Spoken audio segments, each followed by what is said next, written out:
warahmatullahi ta'ala wabarakatuh.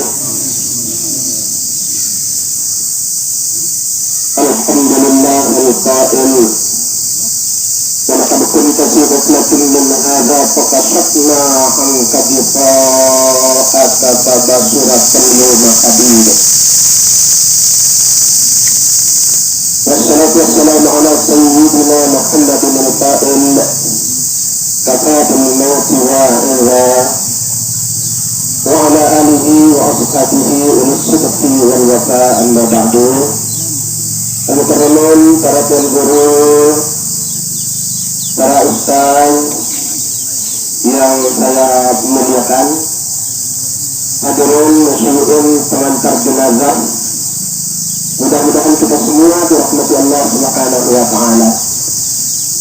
Walau dalam suasana duka seperti ini tak hentinya yang mengajak kita semua, mari kita sama-sama memanjatkan puji syukur kehadirat Allah Subhanahu wa ta'ala atas anugerah nikmat yang dikaruniakan kepada kita sehingga kita bisa hadir di tempat pemakaman ini dalam rangka menyelesaikan satu tugas kita selaku hamba Allah yang beriman, menguburkan jenazah saudara kita, anak kita, orang tua kita, saudara Bahrudin. Mudah-mudahan kehadiran siang-siang di atas pemakaman ini senantiasa menjadikan hibur bagi keluarga. Inilah sesungguhnya hakikat dari takziah yang sering kita laksanakan dan sering kita hadapi. Kehadiran kita ini adalah merupakan penghibur bagi keluarga. Mudah-mudahan keluarga yang ditinggalkan tidak terus-menerus dirundung-rundungkan. Pertama, atas nama keluarga mengaturkan terima kasih yang setinggi-tingginya kepada bapak-bapak, para tuan guru, para ustaz, sahabat, kerabat, anggota, keluarga yang telah membantu mengadakan persiapan untuk pemakaman daripada almarhum.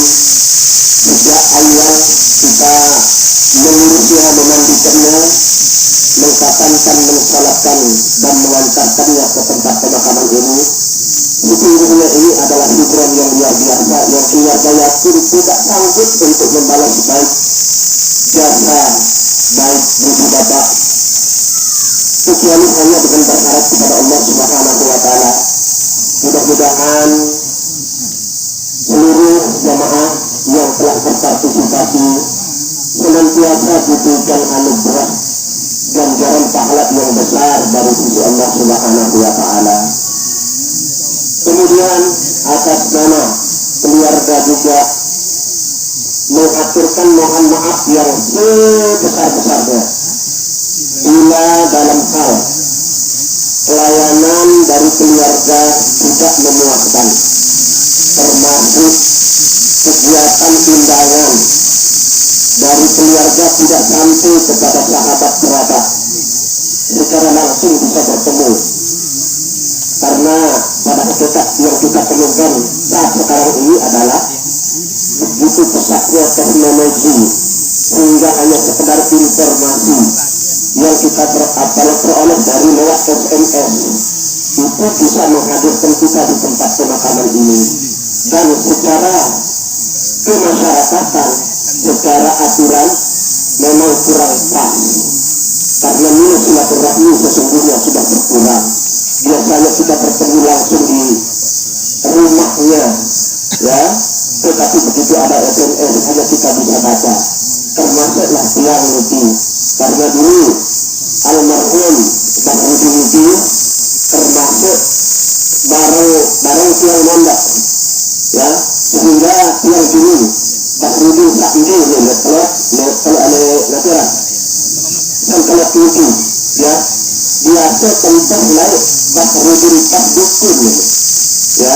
Karena negara riwayat almarhum itu dengan ganti mana-mana bismillah tentang dengan air, kemudian ya batur-batur sakit jatuh kehilangan alhamdulillah, ya izin Allah, ya. Jadi batur sakit-sakit itu bau agak reda lah dia mengaku kalau dimiliki dia jadi sembuhan ya.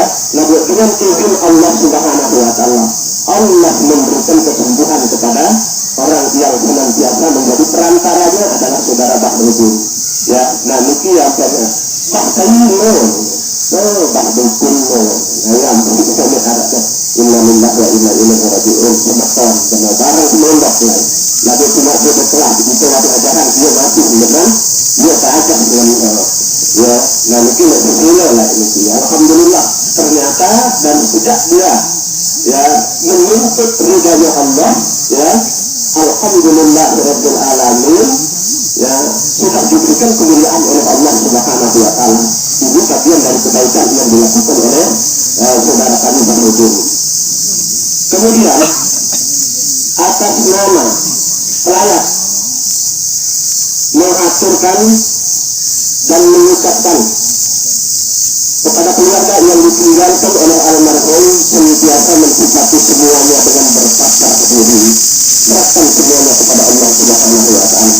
Memang kita manusia tidak ada yang sempurna, manusia tidak akan mampu bertahan di permukaan bumi ini. Semua kita sudah ada batas-batasan waktunya. Tinggal kita menunggu kapan saatnya kita akan dijemput dan kembali kepada Allah Subhanahu wa Ta'ala.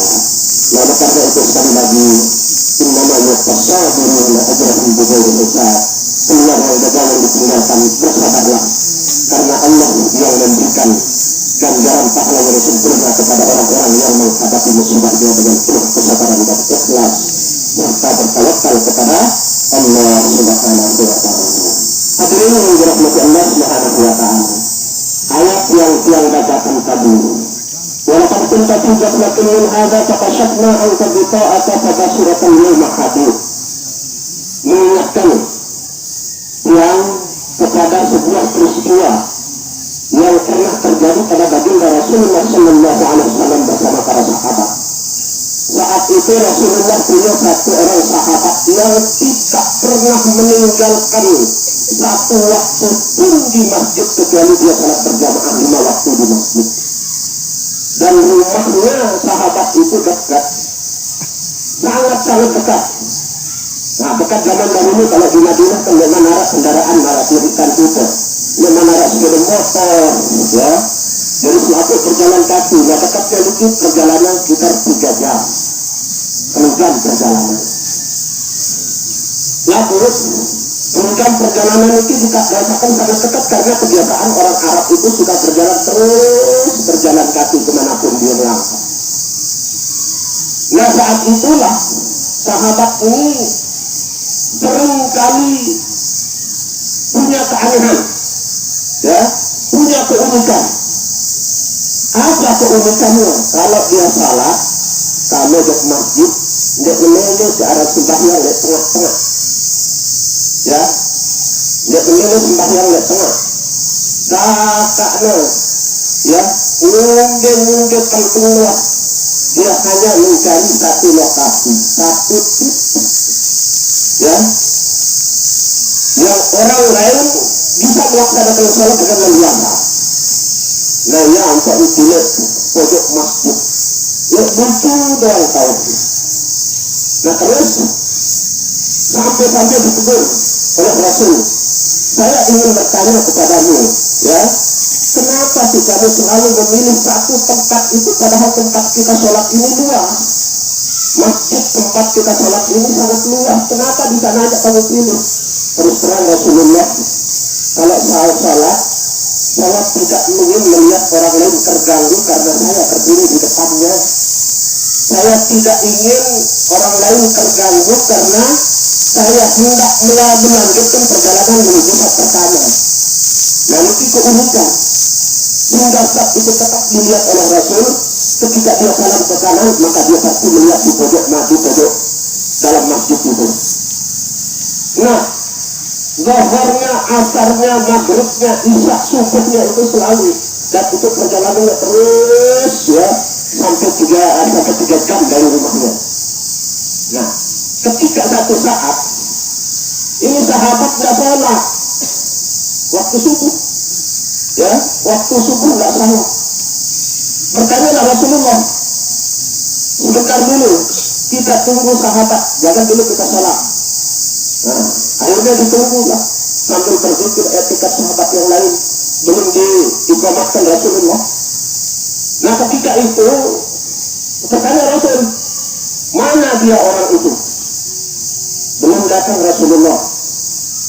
Nah, terus dilihat situasi waktu subuh sangat limit, waktunya sangat sempit, maka khawatir Rasulullah kalau nanti akan keluar dari waktu dia salat subuh.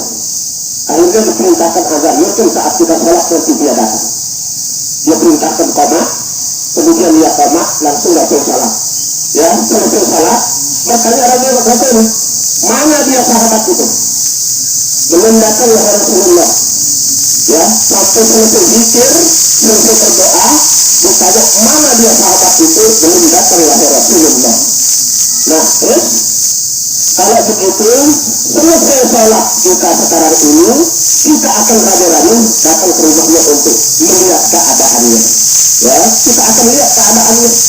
Akhirnya begitu selesai berdoa, berjalanlah Rasulullah dalam perjalanan 3 jam menuju rumah orang itu. Kemudian satu orang yang tahu persis di mana posisi rumahnya langsung menjadi petunjuk jalan. Ini rumahnya wahai Rasul. Sampai di sana Rasul berucap Assalamualaikum. Ya, kepada sahibul bait. Assalamualaikum. Ya, tiba-tiba keluar seorang perempuan yang menjawab salamnya Rasulullah Sallallahu Alaihi Wasallam.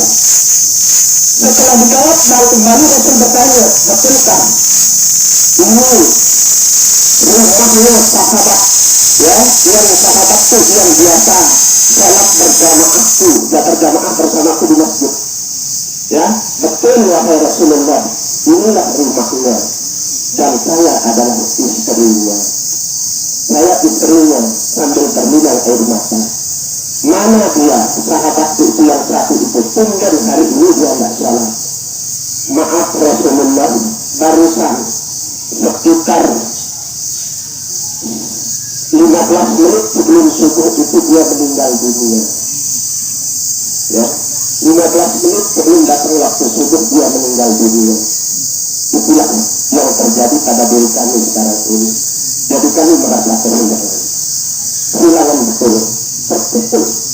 Karena biasanya sahabat yang begitu setia mendampingi Rasul salat berjamaah, tiba-tiba sudah meninggal dunia. Nah, ketika itulah, ya, istrinya kembali melanjutkan ceritanya. Tapi ada satu hal Rasulullah yang membuat saya tidak habis pikir, tidak paham. Bahwa suami saya yang meninggal dunia itu, dia hanya terteriak bukan ucapan La ilaha illallah seperti bahasa Rasul mengkana maqala la ilaha illallah di akhir kalamnya dakhalal jannah. Siapa yang berucap kalimat la ilaha illallah mampu dipertahankan zahir dan batinnya, ya, sampai dia mau tembus ke nafas terakhir, maka orang itu dijamin oleh Rasulullah masuk surga. Ini tidak Rasulullah. Keanehan itu apa? Dia berteriak, aduh, orang kesakitan, aduh, ya, kenapa tidak gaul-gaul? Kenapa tidak gaul-gaul? Ya, anggapannya orang, kenapa tidak nanti saya mati? Ya, yang kedua, ya, teriak lagi dengan teriakan yang kedua, aduh, kenapa tidak yang baru? Kenapa tidak yang baru?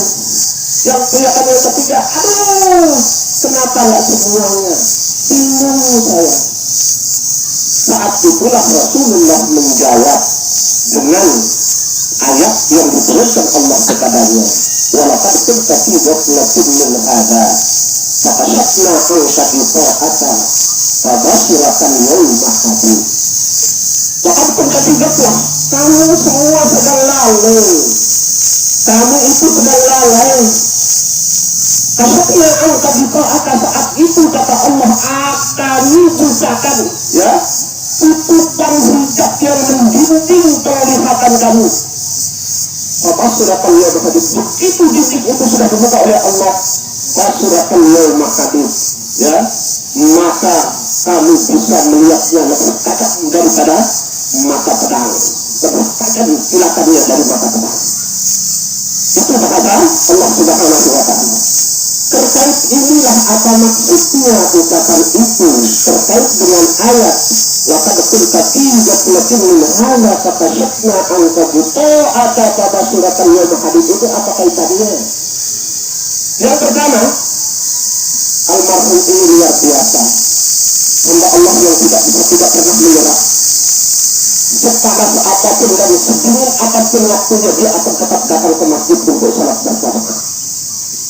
Ketika rumahnya perjalanannya 3 kilo itu dibukakan oleh Allah, begitu tidak terbuka, betapa besar ganjaran pahala yang diberikan. Kenapa tidak jauh? Artinya apa? Setiap langkah yang dilakukan untuk berjalan ibadah salat ke masjid itu terhitung ibadah di sisi Allah Subhanahu wa Ta'ala. Maka semakin jauh perjalanan otomatis semakin banyak pahala yang diperlihatkan oleh Allah. Orang itu berbuat kenapa tidak jauh, lebih jauh itu. Itu yang pertama. Nah, oleh karena itu, gambaran yang kita dapatkan, jangan pernah kita malas, jangan pernah kita lalai. Kalau Allah sudah membukakan hijab kepada kita, maka Allah akan memberikan ganjaran yang sangat besar. Jangankan berjalan 3 langkah, tuhul ada anistari, ya singkirkan duri batu yang bisa menghalangi perjalanan orang di tengah jalan, maka itu sudah nilainya sedekah dan termasuk ibadah di sisi Allah Subhanahu wa Ta'ala. Yang kedua, saat satu waktu, ya sahabat itu hendak berangkat menuju masjid, tapi dia pakai baju. Begitu dia buka pintu, hawa dingin sudah mulai masuk ke dalam tulang, ya, sampai masuk ke dalam tulang sum-sumnya. Begitu dingin, akhirnya apa? Baju yang baru begitu sudah dipakai itu luar biasa mau berangkat, sudah tidak tahan tembus juga, padahal bajunya itu tebal, ya. Dia pakai lagi bajunya, ya, yang biasa-biasa dipakai, setengah baru, ya, setengah baru baju yang dipakai. Tiba di tengah jalan, ketemu lagi dengan orang yang perjalanannya tersendat akibat daripada kedinginan dan tidak punya baju, ya, tidak punya baju. Nah kemudian dengan ikhlas dan sukarela dia buka baju yang di luar itu, yang setengah baru itu, lalu dipakaikan kepada orang itu, sembari sambil memapak dia berjalan bersama bergandeng tangan menuju masjid untuk bisa salat subuh berjamaah. Akhirnya sampai di masjid, alhamdulillah mereka berdua dapat mengikuti salat berjamaah bersama Rasulullah Sallallahu Alaihi Wasallam. Nah kelihatannya itu mengandung arti apa? Perkara persoalan yang setengah baru diberikan kepada orang lain, pahalanya begitu besar. Apalagi yang baru ini saya bukakan lalu saya berikan untuk digunakan sholat, sebesar apakah pahala yang diberikan oleh Allah Subhanahu wa Ta'ala. Nah dari karena itulah dasar yang sangat kuat. Lan tanganul birra hatta tunfiqu mimma tuhibbun. Tidak akan pernah kamu mendapatkan pahala kebagusan yang sempurna sehingga kamu memberikan apa yang lebih kamu sayangi. Itulah penyesalan yang kedua. Lalu yang ketiga, kenapa tidak semuanya? Di satu pagi Rasulullah Sallallahu Alaihi Wasallam menginformasikan kepada orang tersebut yang saat itu dia mau sarapan pagi, ya, dan roti yang diberikan itu besar. Biasanya kalau di Madinah, ini bapak-bapak para tuan guru, manuk-manuk yang sudah ke Mekah pasti pada menurut telepon lewat masjid Madinah. Nah lewat masjid Madinah, lapan bilang asar sekalian boleh yang ke belakang, ya, ke belakang itu subhanallah. Pada betul-betul, ya, daka-daka di puasa tempat doa naik ke lautnya itu tangan kepada puasa. Nah telepon doa ya, lalu rasa buka lihat dalam resep jauh itu dengan Arabnya roti brok, marak salam gitu. Ya, nah marak tangan tak pelit lah, bukan buat pulang buahnya, lalu mengeluh, aranja, rasa dengan Arabnya dia kan tertipu, lalu kita tak manis, kemudian rutin harus manis, apalagi teh manis harus manis, ya, rutin tidak teh manis, kecelimbang, terubuk susu, subhanallah. Ya, perlu dengan Indonesia tidak manis-manis dengan diabetes, ya, penyakit. Nah, lalu dengan Arab cantik, tenang rutin, coba rasakan kemudian rutin rasa-rasa nasinya dia merah, rasa nasinya dia merah, lain dengan Arab untuk dia bisa gitu, ya, subhanallah. Pada akhirnya, alhamdulillah, yang kekeh. Kemudian manis, ya, cepat. Nah, cepat. Nama masjidil haram, mulut ya, tempat begini ya. Gelas lekocet, lalu bekal gelas tak isi kekadu, ngetem kecil minum. Ya, gelas kocet punya, jadi minuman. Yang sekali ini, coba terasa haram si manis, banyak pada berebutan. Kata la ilaha illallah, namun Arab apa yang rusak engkam lembab lewat engkam sana, ya, subhanallah, dengan Arab terus kita tahu, ya, yang kok teras watak dengan Arab karena terbang itu orang kan, ya, lalu dia selaku saja sebagian, ya, sebagian makanannya itu teman, lalu datang dari Indonesia aja, enggak dengan main, ya, lalu naran tahu pres chicken ini adalah chicken diri. Ya, wah kenapa ya sudah tidak mondok, yang langsung lepas kebelaan manuk diri dia kan, ya, nah, lalu dengan Arab, lalu tahu, lalu rasa tak kenal dengan lombok yang lain, subhanallah, ya, nah ini gambarannya, terus datang dengan kafir miskin, ya, kemudian dia Allah berkelar Rasulullah, ya, kemudian dia Allah berkelar wahai sahabat Rasulullah, ya. Semakin ikut yang sunnah, ya, arah isi dari ganjil tuan, angkut ke kolam, terus kebaikan lagi, ya, lalu ketelang dari dua pada keduanya, susu kesiapkan isi sembilan, satu gelas, kebaikan gelas ketumpahan pada duit, ya, namun si adil, roti pada gelas, susu pada duit, ya. Ambil tegak tokol, terus pada sarapan pagi dengan roti, ya. Nah, dia kalau tentang hijab isi Rasulullah Subhanahu Wa Taala, ya, si pelek pahalan dengan berben kita dengan dia menurut telur, ya, pelek jatuh pahalan. Nah, kena tahu dia makan dia kedeng selapu, dia tak menyesal, dia kedeng selapu, menyesal dia doa tak. Ini berdoa tak pilot, ya, tak makan. Nyesel kalau selaku si betul, nyesel ke, ya, aku nyesel, ya, kan kerjaan penyesalan, ya.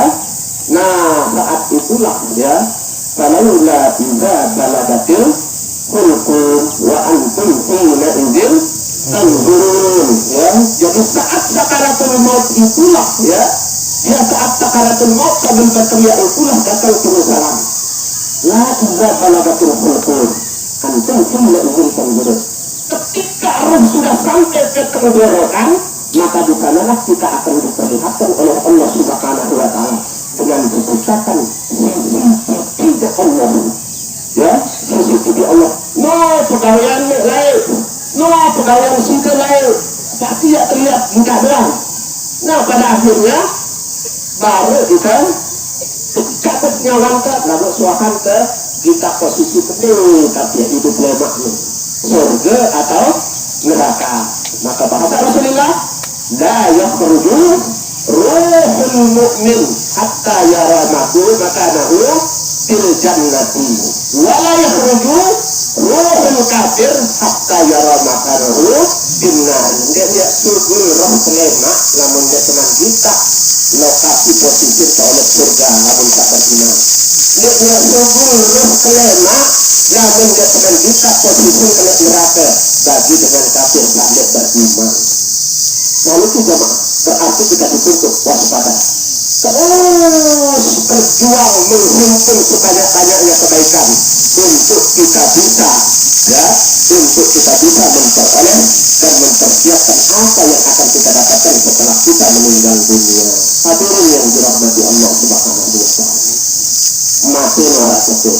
Almarhum Semeton Lebah Rudin wahlilina artinya ruhnya sudah keluar. Kisah yang bacakan ini sebagai wujud persiapan kita apa satu-satu kalau kebagusan oleh kaum dunia ini. Sengak lemaknya jadi pertanggung jawaban. Namun selebihnya sholat lemak tak bagus itu pegawaian dunia. Pacu-pacu tentang ibadah, pacu-pacu tentang kepada ngaji, pacu-pacu tentang ibadah sosial. Jadi arah menentang. Itu kedua pemikiran beda-beda. Namun perbedaan wajar. Lalu dedek nenek menang nesta. Tidak menurut dengan duit. Nah, terlaksana bareng-bareng insya Allah masuk nilai ibadah sosial. Namun tidak ada pacu-pacu tanpa sembahyang. Insya Allah dari penangkal kita oleh huru hara lemak. Setelah kita masuk ke alam barzah dan seterusnya perjalanan sampai menuju mahkamah Allah Subhanahu wa taala. Almarhum Bahrudin manusia biasa. Sudah barang tentu tidak pernah luput daripada salah, hilaf, tingkah laku, tutur kata, yang menyebabkan kita masyarakat sekitarnya itu Arab bayi sentan, Arab bayi sentan. Nah ini yang sudah ketahui. Lalu kata Allah yakin kita semua Allah memaafkan karena doa kita. Allahumma gfirlahu ya Allah ampuni dosanya, warhamhu ya Allah rahmati dia, wa'afihi wa'fu anhu maafkan dia ya Allah, waj'alil jannata maswahu jadikan surga sebagai tempat kembalinya ya Allah. Doa terima sudah Allah Ta'ala. Lalu nanya sangkutan kaki sekada. Namun masih arah jadi bukan almarhum itu.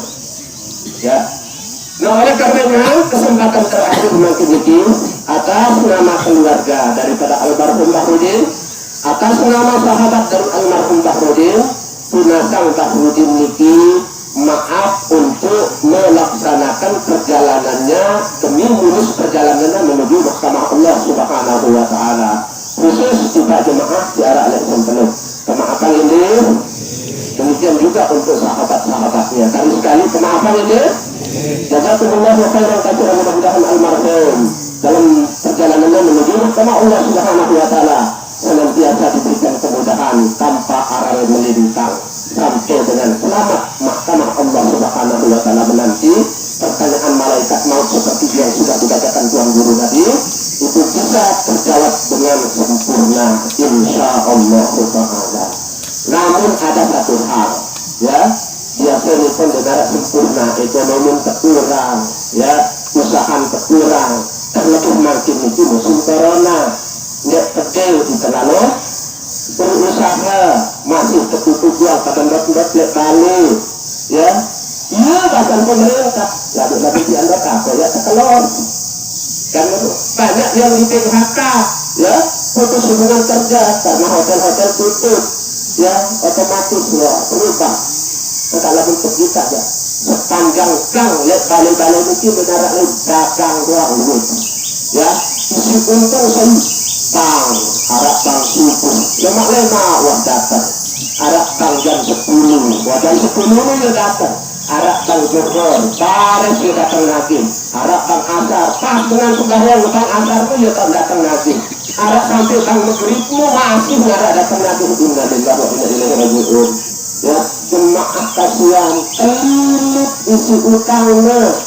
Nah almarhum mudah-mudahan dan termasuk dengan isi peneliti utang. Sekiranya sang ngarap utang piutang untuk menghidupi keluarga daripada almarhum, jadi terus keikhlasannya bila terus ikhlasan, kepada waktu keluarga ikhlas tiang, sedekahin almarhum. Lalu sedekah aku lamun dia betul, sudah gak utang, ada sekat 1.000, tidak utang, ada 10.000, tidak apa, ya beli permen, ada 5.000 utang, bisa, dia betul, nah jelas, saat sekarang kita mengalahkan tindakan utang ini, sila berhubungan kanca keluarga isi pekirin isi almarhum niki ya. Jadi sila selesai ya secara bagus-bagus, secara musyawarah ya.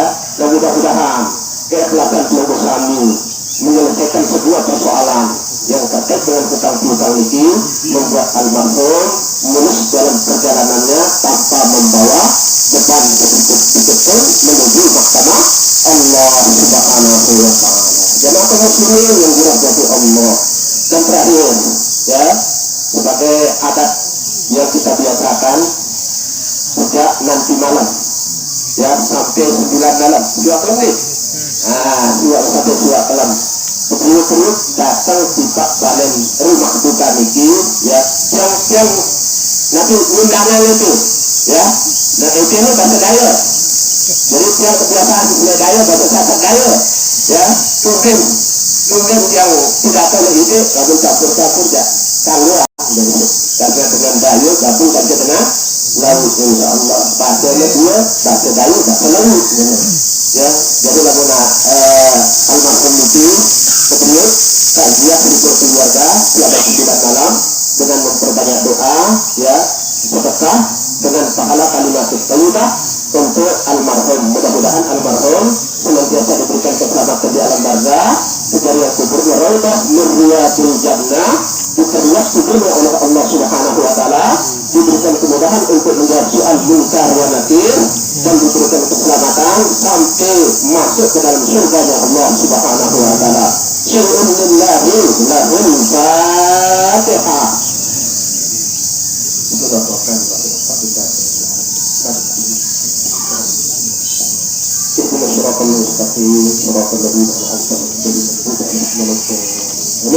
Mungkin yang bisa saya sampaikan atas segala kekurangan dengan hak yang sebesar-besarnya. Wallahu muwaffiq ila aqwamit thariq. Wassalamualaikum warahmatullahi wabarakatuh.